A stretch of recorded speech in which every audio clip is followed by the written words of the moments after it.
Class 10th question paper है ये basic का, जो आज 10 मार्च 2025 को हुआ था। इसके मैं आपको 7 MCQ डिस्कस करने वाली हूँ, जिसके राइट आंसर्स बताऊंगी। फटाफट हम आंसर डिस्कस करते हैं। तो सबसे पहले जो क्वेश्चन है वो है the 20th term of the AP. आपको एपी आपको गिवन है। फर्स्ट टर्म आपकी ये हो गई, डिफरेंस आप इजिली निकाल लोगे इन दोनों को माइनस करके, और 20th टर्म यानी कि a + 19d में आप पुट कर दोगे। तो इसका जो राइट आंसर आएगा वो आएगा -66√2। क्वेश्चन नंबर 2 है, if sec theta minus tan theta equal to 2 दिया है तो sec theta plus tan theta किसके इक्वल होगा? इसका राइट आंसर जो है वो है 1/2, option A. Question number third में आपको बोला गया है कि आपको बताना है parameter of triangle O Q P. जो इसका राइट आंसर आएगा वो आएगा 12 सेंटीमीटर। क्वेश्चन नंबर 4 में का जो राइट आंसर है वो है ऑप्शन सी -28/3। अगला है क्वेश्चन नंबर 5। क्वेश्चन नंबर 5 का जो राइट आंसर है वो है 5। क्वेश्चन नंबर 6 में जब आप डिस्टेंस फॉर्मूला लगाओगे तो आपका जो राइट आंसर आएगा वो आएगा 2√13। क्वेश्चन नंबर 7 का जो है राइट आंसर है आपका option C 8 centimetre. Question number 8 का जो राइट आंसर आएगा आपके पास आएगा option number D 1/13। Question number 9 का जो राइट आंसर आएगा आपके पास वो आएगा 2.16 सेंटीमीटर। इसमें आप कैसे सम सॉल्व करोगे? आपसे पी क्यू पूछा है, तो यानी कि एपी अपॉन पीबी नहीं होगा इस, क्योंकि हमें क्वेश्चन में ना बीसी गिवन है। तो एपी अपॉन एबी इक्वल है पी क्यू अपॉन बीसी के। इसमें आपको जो एबी निकालना है वो एपी प्लस पीबी करके निकालना है।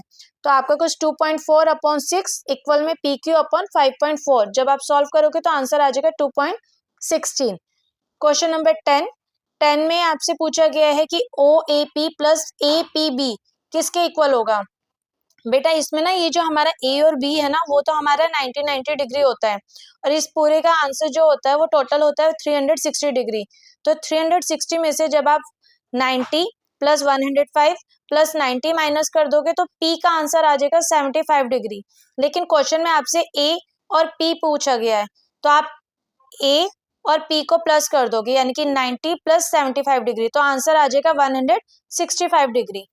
क्वेश्चन नंबर 11 का जो राइट आंसर है वो है 11/36।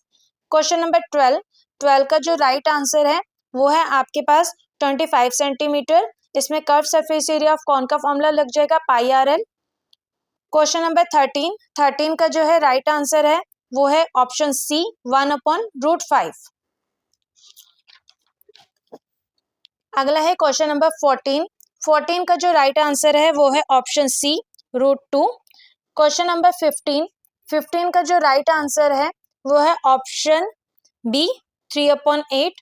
क्वेश्चन नंबर 16 का जो राइट आंसर है वो है 1। हमारा एक ही उस पर टच कर रहा है। क्वेश्चन नंबर 17 का जो राइट आंसर है वो है √2:1। यहाँ पे आपका फॉर्मूला लग जाएगा वॉल्यूम ऑफ सिलेंडर का πr²h। क्वेश्चन नंबर 18 का जो राइट आंसर है वो है आपका ऑप्शन डी -5। इसमें आपने पहले अल्फा प्लस बीटा निकाला होगा तो आंसर आएगा -5/2। अल्फा बीटा का आंसर आएगा 1/2। तो सॉल्व करने पर आपका आंसर आ जाएगा -5। क्वेश्चन नंबर 19 का जो राइट आंसर है वो आएगा ऑप्शन डी, यानी कि A is false but R is true. अगला है क्वेश्चन नंबर 20 का जो है आपका जो राइट आंसर आएगा वो both A and R are true आएगा। R is the correct explanation of A, यानी कि ऑप्शन ए इसका राइट आंसर आ जाएगा। आगे आप क्वेश्चन पेपर देख सकते हो। जैसे क्वेश्चन नंबर 21 ये बाय आपने एंगल से सॉल्व कर दिया होगा। आपका फिर अगला है क्वेश्चन नंबर 3। क्वेश्चन नंबर 3 में आपने 23 में जो है आपने सेक्शन फॉर्मूला लगाया होगा, तो इसका ना एम का जो आंसर आया होगा वो इक्वल टू 2 आया होगा। 24 तो थ्योरी सम करके है, इसका जब एलसीएम वगैरह लोगे तो आपका आंसर थोड़ा थ्योरी में करके लिखना है। क्वेश्चन नंबर है 25 का पहले आपने L × B निकाल लिया होगा 6 सेंटीमीटर, फिर एरिया ऑफ सर्कल निकाल लोगे πr²। तो आपका आंसर आ जाएगा दोनों को माइनस करके। इसका क्वेश्चन नंबर बी में पूछा है प्रोबेबिलिटी बतानी है difference between two number obtain is 3। ऐसे यानी कि कौन से वो दो नंबर आएंगे जब मैं उन्हें माइनस करूंगी तो मेरा आंसर 3 आ जाए। तो आपके वो नंबर्स हो सकते हैं 1 और 4, 4 और 1, 2 और 5, 5 और 2, 3 और 6, 6 और 3, यानी कि ऐसे टोटल जो केसेस बनेंगे वो बनेंगे 6, 6/36 इसका आ जाएगा।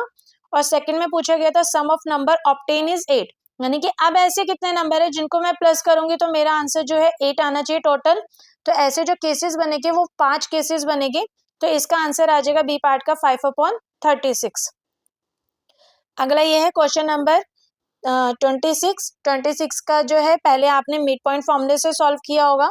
मिड पॉइंट फॉर्मूले से सॉल्व करने पर एक्स की वैल्यू 1 और वाई की वैल्यू भी 1 आ जाएगी। फिर आपने ए बी को सॉल्व किया होगा डिस्टेंस फॉर्मूले से, तो 5√2 और बी सी की वैल्यू जो है 6√2 आ जाएगी। आगे आप क्वेश्चंस देख सकते हैं। अब तो पेपर हो चुका, आई विश सबका पेपर अच्छा गया हो, पेपर इतना टफ भी नहीं आया। हाँ, बेसिक का कुछ ज्यादा इजी आया, स्टैंडर्ड का भी अच्छा था।